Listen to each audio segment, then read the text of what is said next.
नमस्कार मित्रों, गुरु गोरख चैनल में आप सभी का हार्दिक स्वागत है। मैं आपका अपना मित्र आज फिर से हाजिर हूँ आपके सामने एक नया सच्चा अनुभव लेकर। आज हम एक ऐसे साधक की बात करने वाले हैं जिनके साथ स्वयं साक्षात हनुमान जी रहते थे, या ये कहिए उनका एक दूत रहता था जो बहुत ही शक्तिशाली था। कुछ पर्सनल इशू के कारण हम उनका नाम नहीं बता पाएंगे, तो आइए उन साधक के बारे में बताते हैं। जब हमारी उनसे मुलाकात हुई थी, तब उन्होंने हमें बताया था कि एक बार वो एक गांव में इलाज करने के लिए गए हुए थे, जहाँ पे उस गांव पूरे गांव पे ही एक ऐसा साया था जो लगभग हर महीने एक या दो इंसान की मौत होती रहती थी। साल में लगभग 24 से 25 आदमी वहाँ मरते रहते थे। वहाँ के एक परिचित आदमी ने जब उन्हें ये बात बताई, तो वे उस गांव में घूमने के बहाने गए हुए थे। वो बताते हैं कि शाम का समय था, हम लोग उनके गांव में घूम रहे थे। वो अपने परिचित से मुझे मिला रहा था। धीरे धीरे हम उनके परिचितों से मिलते रहे और घूमते रहे। आखिर में शाम के समय वो एक ऐसे व्यक्ति के पास गया जो एक स्वयं तांत्रिक था। बाद में पता लगा कि वो कोई छोटे मोटे रोगी मरीजों भूत मरीजों का इलाज करता है।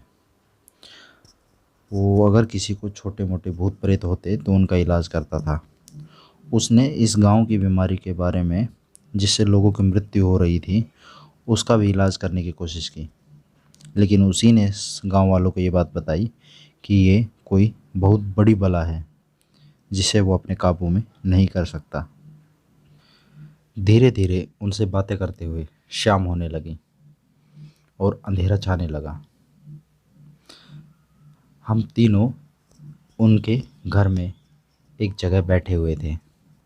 तभी मुझे कुछ अनुभव हुआ कि वो कुछ मंत्रों को बुदबुदा रहा था। मुझे उसका ये तरीका कुछ अजीब सा लगा।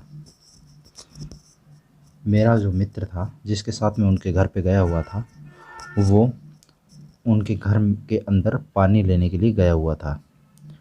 मुझे उसका यूँ मंत्र को बुदबुदाना कुछ अजीब सा लगा।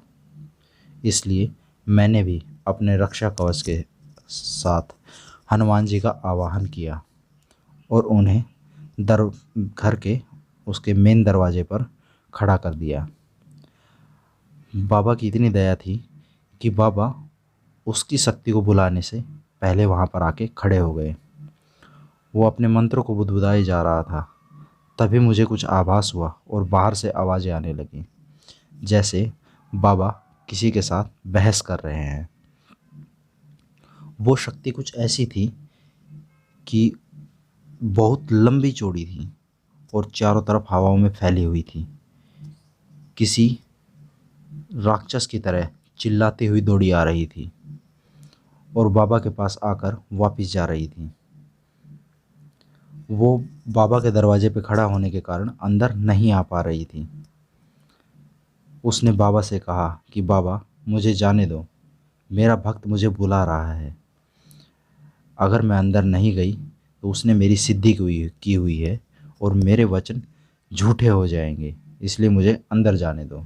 लेकिन बाबा ने भी कहा कि अंदर मेरा भी भक्त है जिसने मुझे बुलाकर यहाँ पहरे के रूप में खड़ा किया है। मैं उसका पहरेदार हूँ और जब तक वो अंदर है तब तक मैं अंदर नहीं जाने दूँगा। उसने कहा, बाबा मुझे जाने दो, मेरा भक्त मुझे पुकार रहा है, वो मुझे मेरी बलि देगा। बाबा ने कहा कि जब तक मेरा भक्त यहाँ से नहीं जाता है तब तक तुम किसी भी तरह अंदर प्रवेश नहीं कर सकती। दोनों के अंदर ज़बरदस्त बहस होने लगी और मैं ये अंदर बैठा हुआ सुन रहा था। जिस प्रकार वो मंत्र बुदबुदाए जा रहा था, उसी प्रकार उस चारपाई पर लेटकर मैं भी ध्यान में मस्त था और धीरे धीरे बाहर की बातें सुनने लग रहा था। मुझे लगा कि जैसे दोनों में बड़ा टकराव हुआ। बाबा ने उसे उठा उठा के पटका और वो चिल्लाए जा रही थी। अंत में बाबा ने अपनी गदा उठाई और उसकी तरफ ज़ोर से घुमाई। वो घुमाते ही जहाँ से वो शक्ति आई थी वहीं जाकर दोबारा बंद हो गई। उसके बाद चारों तरफ का माहौल शांत हो गया। तब मुझे कहीं जाके थोड़ा सहज महसूस होने लगा और जो वो मंत्र बुदबुदा रहा था उसका तो मानो बिल्कुल चेहरा ही उतर गया था। वो मेरी तरफ एक अजीब से भाव से देखने लगा। मैंने उससे पूछा, क्या हुआ? तो वो कुछ अटकते हुए अल्फाजों में बोला, नहीं, कुछ नहीं।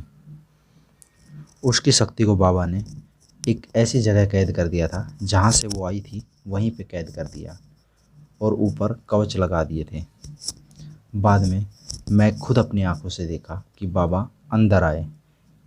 हाथ में एक गदा और तन पे एक लंगोट था।